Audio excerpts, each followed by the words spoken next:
आप देख रहे हैं अब तक न्यूज इंडिया, जो आपको रखे आगे।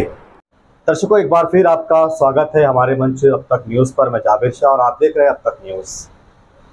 दर्शकों, हर दिन मालेगांव शहर में कोई ना कोई दर्दनाक हादसा पेश आता है, कोई ना कोई वारदात अंजाम होती रहती है।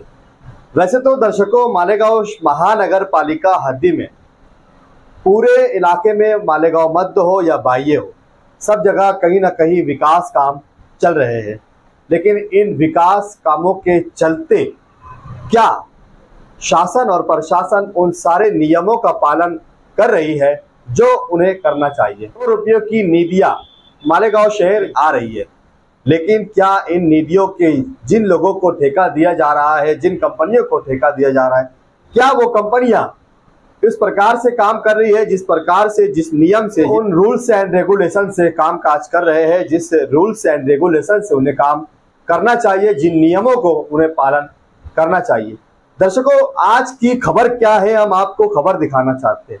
खबर यह है कि मालेगांव शहर के चल रहे विकास कामों में मालेगांव शहर के 2 लोगों की जान चली गई, एक महिला अपाहिज हो गई तो एक पुरुष अपाहिज हो गए। इस प्रकार से कामकाज का चलना क्या इस शहर की जनता को अपनी जान जोखिम में डालकर विकास कामों के चल रहे कामों को पार करना पड़ रहा है? कहीं पर भी आप जहां से भी गुजरेंगे, आप वहां देखेंगे कि कहीं भी आपको जो उसकी गाइडलाइंस होती है, उस गाइडलाइंस के हिसाब से कहीं भी काम दिखाई नहीं देगा। चलने वाले राहगीरों के लिए, मुसाफिरों के लिए आप देख सकते हैं कि रास्ते के लिए कोई इंतजाम नहीं किया जाता और रास्ता खोदकर काम शुरू कर दिया जाता है।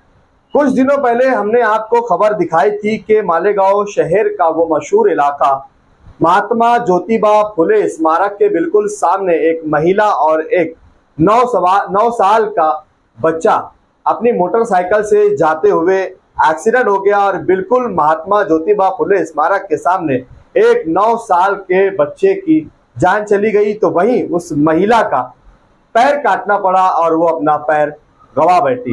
बिल्कुल कल इसी प्रकार का एक और वारदात मालेगांव शहर के सटाना नाके के बिल्कुल आगे, जहां पर बंडू काका बच्चाओ नामी एक समाज सेवक का घर है, वहीं घर के पास में एक दिल दहला देने वाला दर्दनाक सड़क हादसा पेश आया, जिसमें एक 45 साला शिक्षिका की मौके वारदात पर मौत हो गई। हमने जांच पड़ताल करने की कोशिश की तो लोगों का ओपिनियन, जनता का ओपिनियन यह आया कि इस रोड के चलते इस महिला की जान चली गई, इस काम के चलते महिला की जान चली गई, क्योंकि यहाँ पर काम का कोई भी नियोजन जिस प्रकार का होना चाहिए था, वो नियोजन उस प्रकार का नहीं होने की वजह से रास्ता बहुत छोटा था और बड़ी बड़ी गाड़ियों का आना जाना, जिसके चलते एक शिक्षिका, एक महिला, एक बच्चा ने अपनी जान गंवा दी।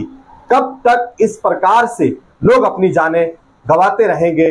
कब तक इस प्रकार से बच्चों की बलि चढ़ती रहेंगी, महिलाओं की बलि चढ़ती रहेंगी, पुरुषों की बलि चढ़ती रहेंगी? क्या शासन को इसकी तरफ ध्यान देने की जरूरत नहीं है? क्या इस शहर के नेता, इस शहर के लीडर, क्या उनकी जिम्मेदारी नहीं बनती है क्या कि जिस काम की नीतियां उन लोगों ने लाई है, जिस काम का उन लोगों ने बड़ी बड़ी कंपनियों को टेंडर देकर काम की शुरुआत की है, तो क्या उन कामों पे नियमों का पालन किया जाए, उसके नियमों के अनुसार उसका काम किया जाए, वहां पर आने जाने वाली पब्लिक के लिए, जनता के लिए रास्तों का इंतजाम किया जाए कि वो आएंगे किधर से और जाएंगे किधर से। और कामों के टेंडर, जो 6 महीने का टेंडर होता है वो काम 2 साल तक नहीं होता, जो 2 सालों का काम होता है वो 5 सालों तक नहीं होता, जो 5 सालों के काम है वो 8 वर्षों तक काम काज नहीं होते। कोई भी काम बिना जनता की बलि चढ़े क्यों खत्म नहीं होता? कोई भी ऐसा काम नहीं है जहां पर बिना किसी वारदात के कोई भी काम पूरी तरीके से मुकम्मल तौर पर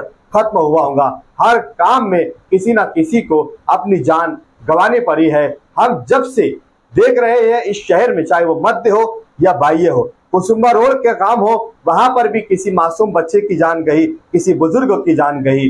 अगर सामान्य इंसान इस प्रकार से अगर अपनी जानें गंवाता बैठेगा, इस प्रकार से अपनी जान देता रहेगा, तो क्या इस शहर को जान गंवाकर ऐसे विकास की जरूरत है? क्या ये एक बड़ा सवाल नहीं बनता है क्या? यहाँ पर मालेगांव शहर का फ्लाईओवर ब्रिज जो बन रहा है, वहां पर भी लोगों ने अपनी जान गंवाई। आज मौसम पुल का जो कामकाज चल रहा है, वहां पर भी एक बच्चे ने अपनी जान गंवाई। आज जो सटाना नाके का रोड बन रहा है, वहां एक महिला ने अपनी जान गंवाई। आप देख रहे थे अब तक न्यूज, और आप हमें कमेंट बॉक्स में बताइए कि जिन जिन वारदातों का हमने जिक्र किया है, ये कोई भी काम क्या बिना किसी जनता की जान की बलि चले बिना ये काम पूरे हुए हैं क्या? और आगे से जो काम हो रहे हैं या होने वाले हैं, क्या वो काम इस शहर की जनता की जान लेने के बिना क्या वो काम पूरे होंगे? आप कमेंट बॉक्स में हमें जरूर बताइए कि आपको इस प्रकार के कामों पर आपकी प्रतिक्रिया क्या होंगी। कमेंट बॉक्स में हमें जरूर बताइए। आप देख रहे थे अब तक न्यूज, मैं जाबिर शाह, मुझे इजाजत दीजिए। फिर हाजिर होऊंगा आपके बीच एक नए सवाल के साथ। जय हिंद, जय महाराष्ट्र।